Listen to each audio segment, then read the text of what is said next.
শুধু বাংলাদেশের জন্য কেন, আমরা বিশ্বের জন্য একটা স্ট্যান্ডার্ড ক্রিয়েট করতে চাই। We believe in zero tolerance against any form of harassment, এবং আমরা ইন্টেগ্রিটি অ্যান্ড এমপ্যাথি এই দুইটা দিয়েই কিন্তু আমরা এখানে কাজটাকে এগিয়ে যাব। আমি আসলে খুবই আনন্দিত আপনাদের মাঝে আসতে পেরে। কিছুদিন আগে আমি প্রথম যে বিসিবির বোর্ড মিটিং সেখানে অ্যাটেন্ড করি।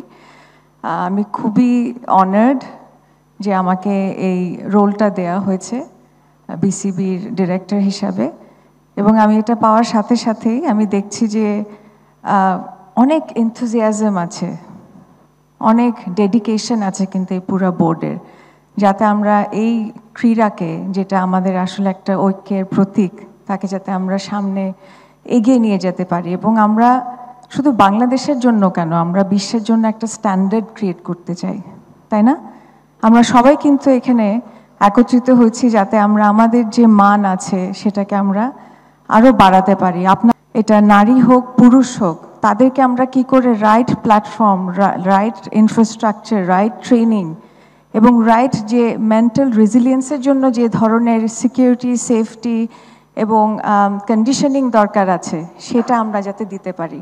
চিন্তাটা আমাদের উপর, আপনাদের জয় আমাদের জয়।